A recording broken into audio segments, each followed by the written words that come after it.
Welcome back to What You Will Learn, and welcome back to Season 6. My name is Adam Ashton. And my name is Adam Jones, and today we're taking you through the first of our Juggernaut Month, A Man's Search for Meaning by Viktor Frankl. This is a book about, it's not an easy read whatsoever. It's a retelling of Viktor Frankl's life and experiences living through World War II, living as a Jew in Germany, going through a couple of different concentration camps. Not one, not two. I think he went to three different camps, didn't he? Oh, he did. He jumped around a fair bit through the camps, which wasn't a good thing. But the book isn't just about what he suffered and lost. I think it's more about his sources of strength to survive and what we can take today and really in any context in our lives. So Viktor, he was a lot more than a Holocaust survivor. He was a neurologist, psychiatrist, philosopher. He started a new realm of philosophy, which was logotherapy. Published 39 books, and of course, the most famous one is the one we're doing today, the best-selling book, Man's Search for Meaning, which I reckon has sold millions of copies, and a lot of people's favourite books have ever come across.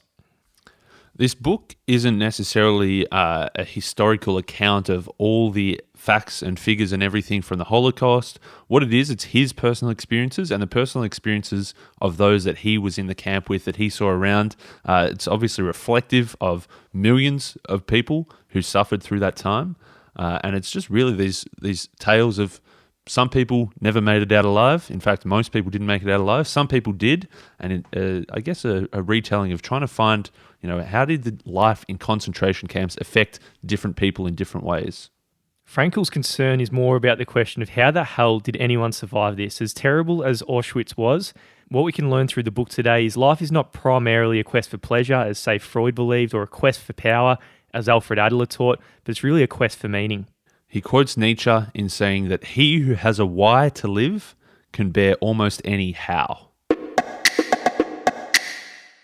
1,500 people had been rounded up and popped on a train. They had their luggage. There wasn't really enough room for 1,500 people, so people were lying on top of each other, lying on top of their luggage, cramming in whatever they could. The carriages were so full that only the very top parts of the window were able to be seen from. Everyone expected that the train was headed to some munitions factory where they would be employed as slave labor as part of the war. They didn't know where they were headed. They didn't know that they were already in Poland. The train had been going for several days and several nights, and eventually the train slowed. Felt like it was nearing some kind of station or nearing some kind of stop. The train eventually stopped. There was a bit of anxiousness, a bit of quietness, and eventually some cry broke out. One of the anxious passengers looked out and said, "There is a sign, Auschwitz." You can imagine that. Everybody's heart missed a beat at that moment because they knew what the name stood for.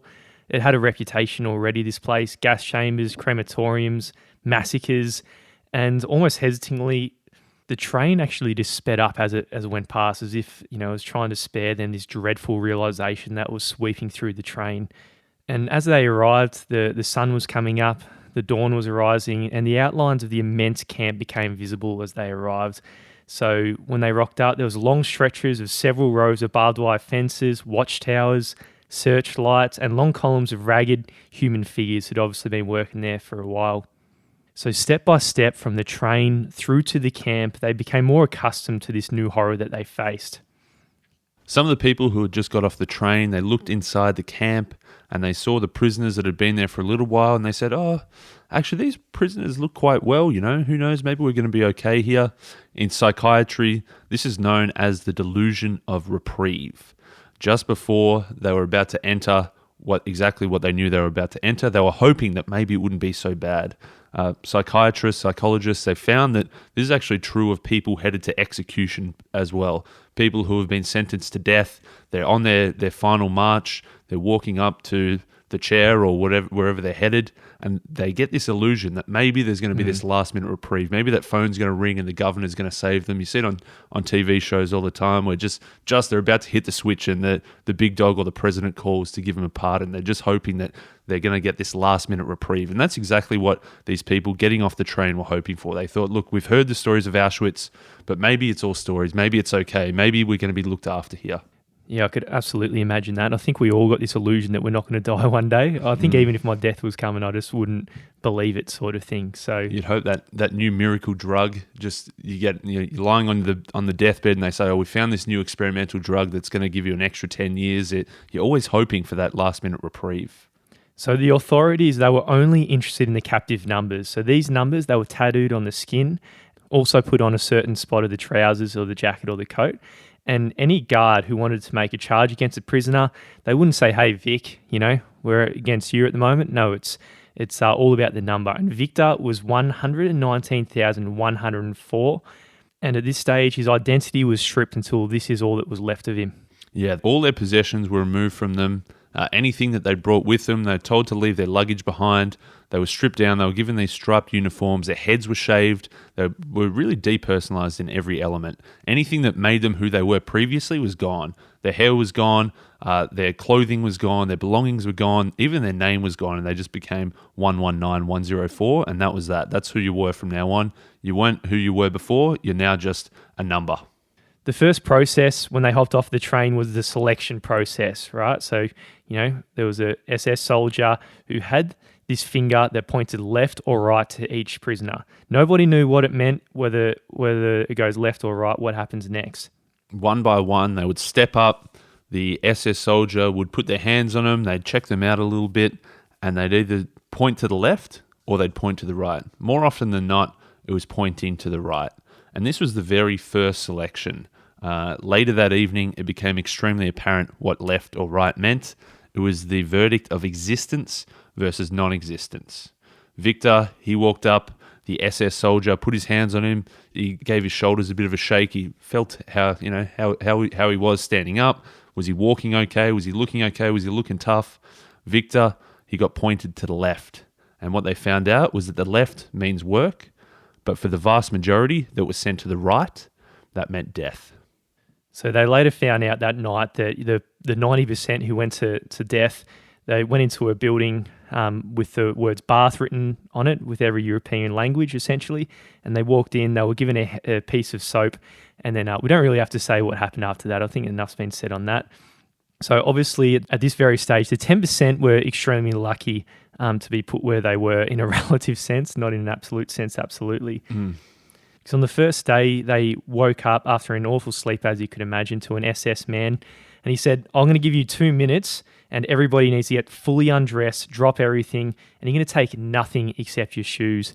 And this morning, they all went into the shower room. And, you can imagine after hearing about the gas chambers, everything. And then you're waiting and then the tap goes forward and luckily water started hitting them. So in a relative sense, they were quite glad not to have gas in those cylinders. Most certainly. When you look at the experiences of the people who had got to that point, the workers, Frankel broke it down into 3 phases, which will split out throughout this episode. The first phase, and especially like the first psychological phase, can only be described as shock.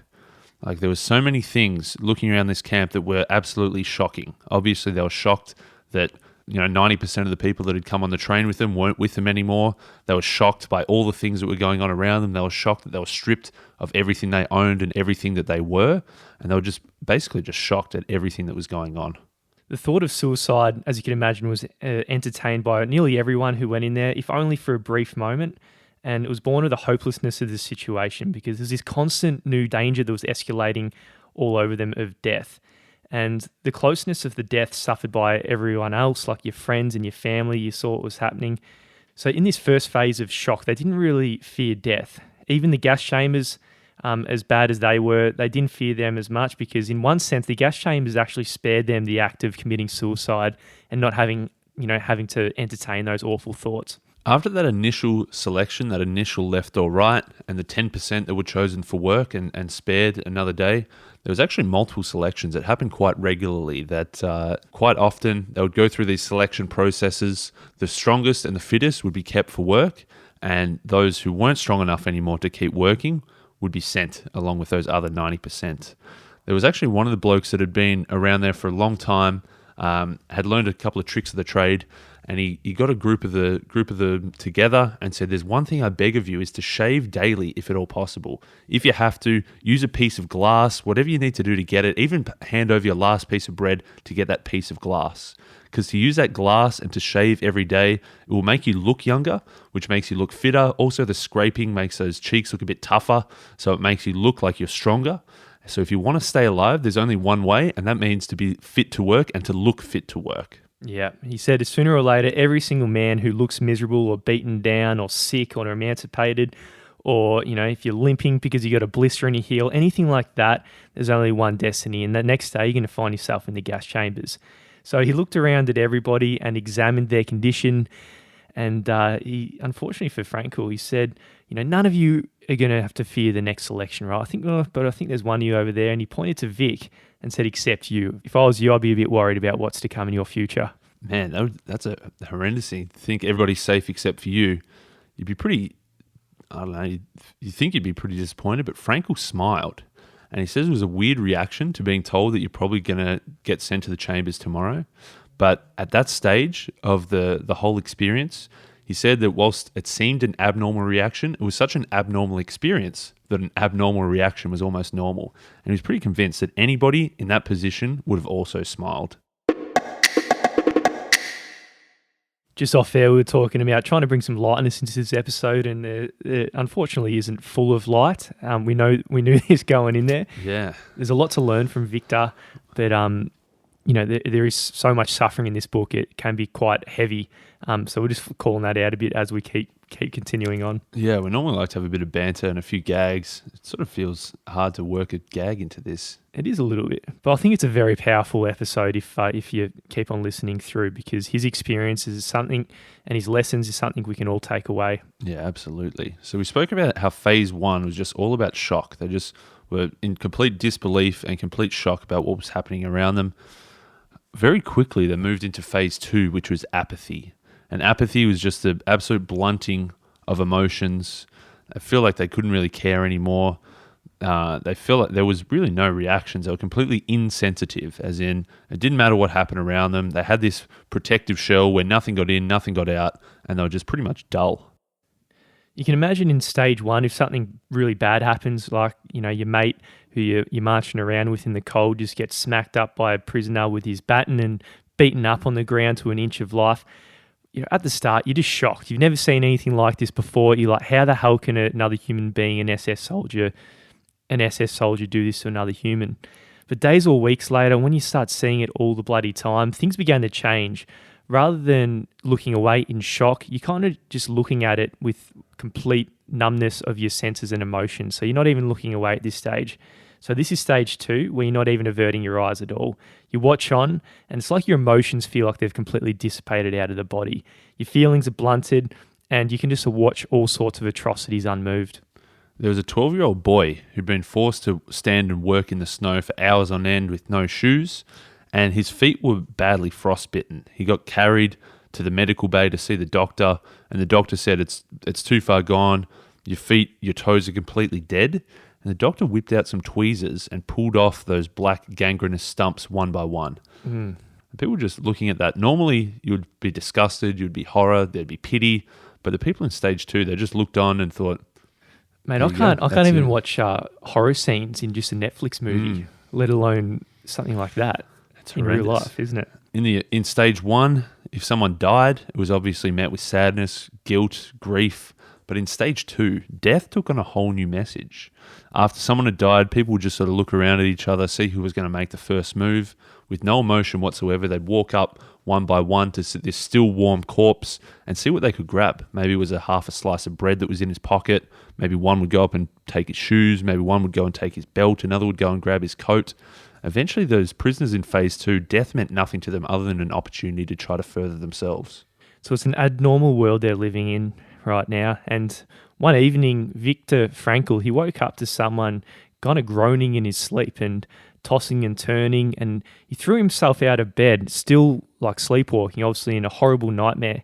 And Vic, he always felt sorry for the people who had such bad dreams, and the immediate reaction was to go and wake him up. But then he thought twice. He thought, is his dream, is it possible that his dream is actually worse than the reality we're in right now?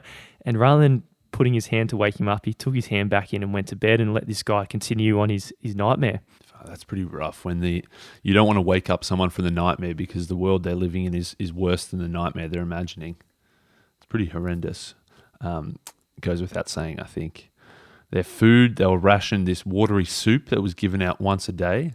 If you got lucky, they'd scoop the soup from the bottom of the dish, and you might get 1 or 2 peas. If you're unlucky, you just get the water off the top. You get a bread ration, which is basically a slice a day. Some people went and ate the whole slice at once to try to kill the hunger pangs. Some people would have literally crumb by crumb. They'd keep the bread in their pocket. They'd feel it every now and then. If they wanted just a little bit of a sense of salvation, they'd just run their fingers over this piece of bread, maybe break off a little crumb or two to try to keep them going. But they were living on almost nothing, really. Yeah, it's very hard for us to believe or imagine what it's like. Someone going through famine and that extreme hunger.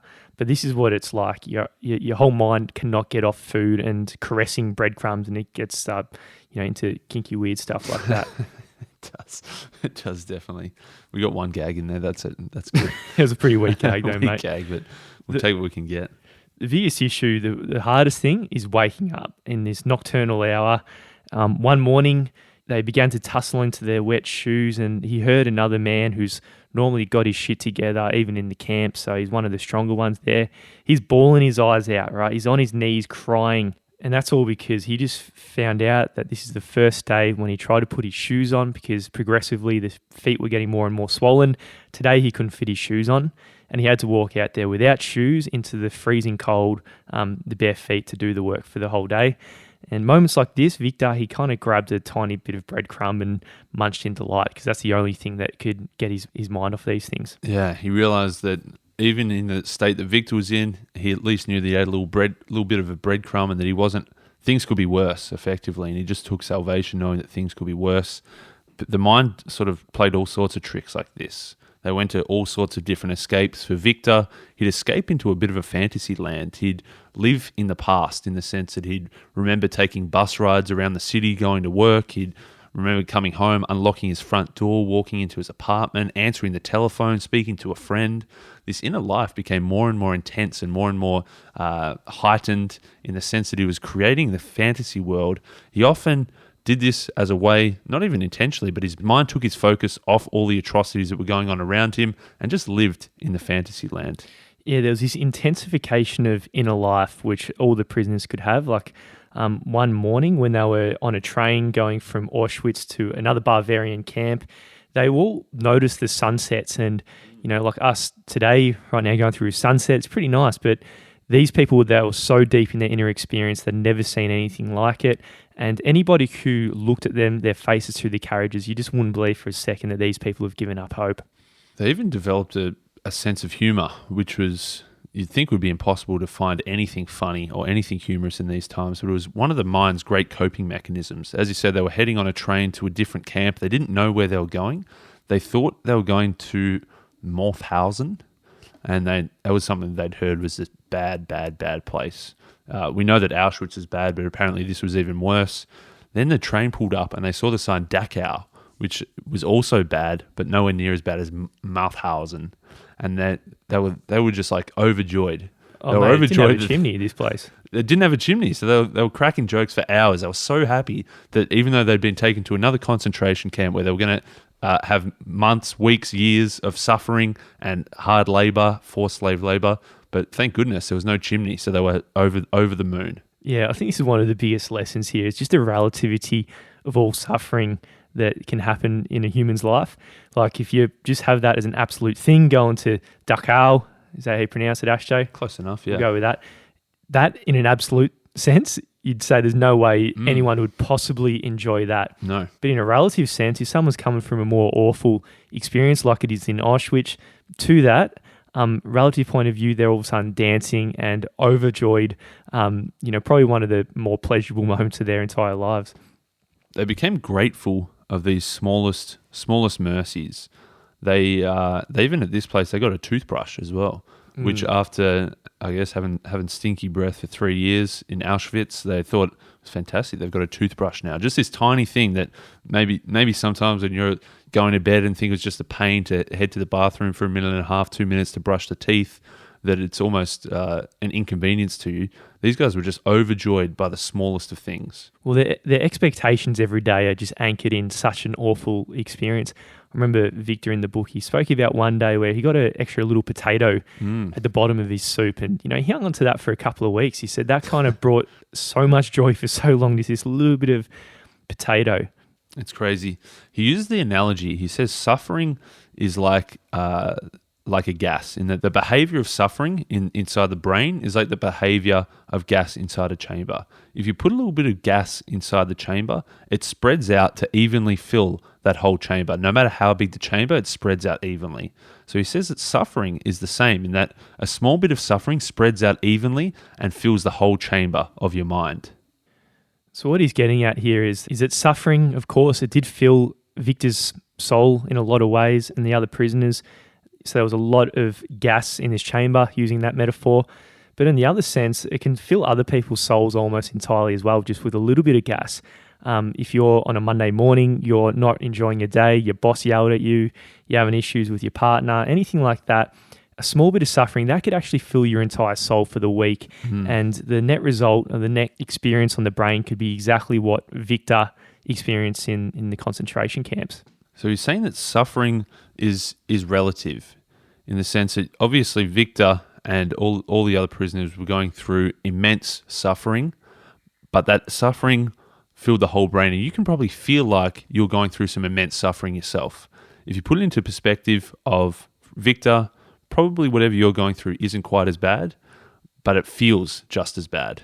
I think embedded in that is probably where the value of this book is, because it gives you that perspective, right? So if you're in your brain about what your expectations of reality is meant to be, and you hear about Victor's story, and you're looking at your own reality relative to that, you probably only feel joy and pleasure and start enjoying that warm showers you have and the food, and you're not worrying about breadcrumbs and everything like that. The experiences in the camp, the stories that we've spoken through so far, and all the other stories that were shared in the book really show that people have a choice of action.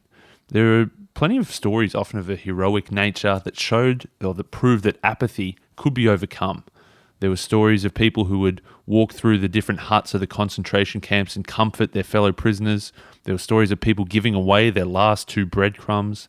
There were stories of people overcoming this dullness, this bluntness, this nothingness, and actually connecting with the other people in the camp. And what it really showed was that even in the most atrocious of circumstances, we still have a choice. Yeah, there was enough examples and sufficient proof that everything can be taken away from a human except one thing. And this is the last of the human's freedoms, and this is to choose one's attitude in any set of circumstances and choose one's own way. I think the directors of Braveheart took that quote and that whole script, that final scene from this book here, I'd say. Have you seen it? No. It's pretty much word for word there, mate. Really? Yeah. You'd have one day, you take one thing, just one thing. May take your souls. I'll not take your freedom. That's it. Everyone's got the choice.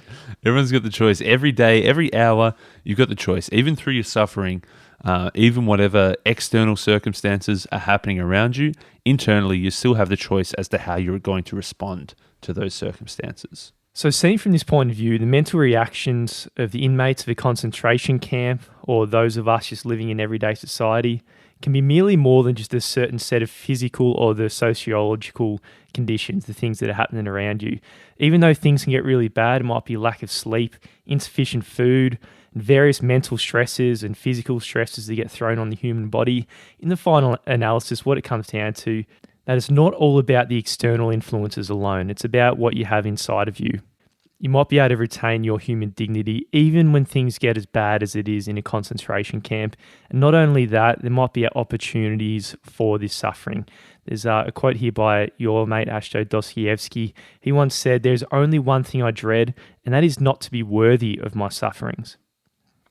Not to be, mate, it's a quote that I've definitely heard before, and a quote that I can't say that I fully understand. It takes a lot to, a few reads to roughly to wrap their head around. Maybe I'm not sure if my head's around it. I think it comes in a bit, the kicker. Yeah, it's a very interesting quote because what he's trying to say that even in the most difficult of circumstances when things are more awful than you could possibly imagine, what lies in it, not just the awful situation, but there's actually an opportunity in how bad things are. You can add meaning into your life. And, a lot of people in the general population who aren't going through the suffering don't get this opportunity. So this is what he's trying to get at. I think it's a very odd one. But in a weird way, you've got the opportunity to set yourself from the pack, remain brave, dignified, and unselfish. Because in this bitter fight for self-preservation, when things go to shit, most people forget their human dignity and become no more than an animal. You've got the opportunity to stand up straight like a human being. So here lies the chance to make use of or forego of the opportunity to attain moral values that difficult situations can afford you. And this is what decides whether you're worthy of your sufferings or not. One of the prisoners who, upon their arrival, was marching in the daily punishment marches that they had to do, this new inmate, he said to Vic that he felt like he was marching in his own funeral. His life seemed to be absolutely without future. He regarded pretty much everything of his life to be over and done. It felt like he'd already died. He basically thought he was walking the march of his own funeral, and really that was that. This feeling of lifelessness had intensified. Anything outside the barbed wire fences seemed so remote, so distant, so unreal. Outside life seemed to be over, and for him, his inside life seemed to be over as well. For this person, he didn't see any possible opportunity. He didn't see any other choice other than to just really give up. Whereas other prisoners did see this difficulty as an opportunity. Some people recognized that these exceptionally difficult external situations actually gave them opportunities to grow spiritually, to grow beyond themselves, to become something more, to take on more inner strength than they ever thought possible. So opportunities hadn't necessarily passed in their life. There actually was one right in front of them at the moment. It was an opportunity and also a challenge. You can make a victory of these experiences that you're going through. You can turn these circumstances into an inner triumph, or a lot of people, you could ignore the challenge and just simply vegetate, as did the majority of the prisoners. So Victor, he saw these two paths consistently in himself. Like one night he was thinking endlessly about the problems of his miserable life, thinking about what's he going to do tomorrow if a tiny bit of sausage comes his way, or a bit of bread, or how is he going to become cozy with the SS guards. And then he became disgusted with himself because he realized that he's going down that vegetation path daily and hourly, thinking of these trivial things. But one evening, he kind of rose above these moments and he saw himself standing on the platform of a well-lit, warm and pleasant lecture room. And in front of him sat an attentive audience on comfortable upholstered seats. And he was actually giving a lecture on the psychology of the concentration camp. So he was thinking, all right, someday I might be able to use this moment and this abnormal psychological thing that's going on in my brain and lecture other people and help them in their lives. And this is what something that gave him meaning in this one situation. He was able to paint a picture of the future and look for how he could be of benefit to others in the future. Too many of the other prisoners had lost faith completely. They figured the future was non-existent. They were completely doomed. With this loss of belief in the future came a loss of any kind of spiritual hold and any kind of mental or physical strength that they had. They just began to decay. Whenever they thought that their life was over, pretty much their life became over. They gave up, and within days or weeks, they'd get sick or they'd get beaten down or they'd just absolutely give up. It was only those who were able to discover some kind of future, some kind of meaning, that were the ones who were able to stick through it. Nietzsche, he said, he who has the wire to live can bear almost any how. And that's it. Like the people who had that future goal, some reason for them to keep going on, they're the ones who could find the how to pursue and push through these moments.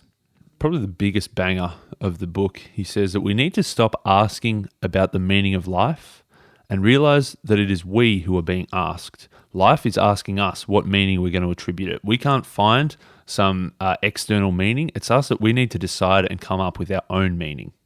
Kind of flips it on its head, doesn't it? A lot of people finding, I haven't found my why. I haven't found my why. Life hasn't given it to me. What he's saying here, it's the other way around.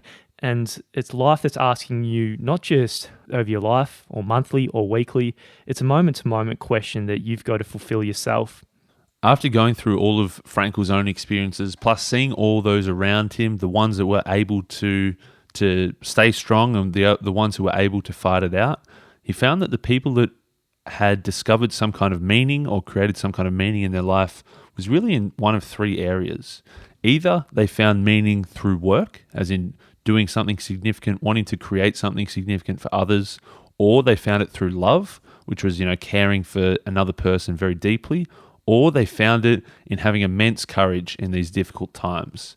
He really found that the people that found meaning, it boiled down to one of those three categories. Yeah, I think for a lot of people who do find meaning, the first two are self-evident. The third one, when it comes, like we've covered in the book, is when difficult times come. That's probably the hardest place to recognize meaning, you could say. But when you do find that it's your destiny to suffer, this is now your new task. It's not to go and vegetate. You got to accept this thing as your unique thing that you got to give to this world right now. And sometimes in these moments, there's no one out there who can come and save you. This is your unique task that you're alone in the universe, but it's also your unique opportunity here in the way that you accept this burden, what's been given to you.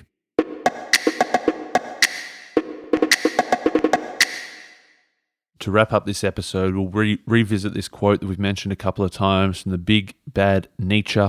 He who has a why to live can bear almost any how. So, suffering in and of itself, it's meaningless, but we can find our meaning in the way that we respond to it. We can find a why, and then we can take on that how. So, at one point he points out a person can remain brave, dignified, and unselfish, or in the bitter fight for self-preservation, you might forget your human dignity and just become no more than an animal. So, most people, obviously they turn into an animal, but there were a few people who didn't give up this last for the human freedoms. It's important to remember that forces beyond your control can take away everything you possess except for one thing: your freedom to choose how you will respond to the situation. We can't control what happens to us in our life, but we can control how we feel about it and what we do about it next. Life is meaningful, and we must learn to see life as meaningful despite whatever your circumstances are. There is an ultimate purpose to life. Remember, and there's a quote here we're going to finish from Victor: "We have come to know man as he really is. After all, man is that being who invented the gas chambers of Auschwitz. However, he's also that being who entered those gas chambers upright, with the Lord's Prayer on his lips."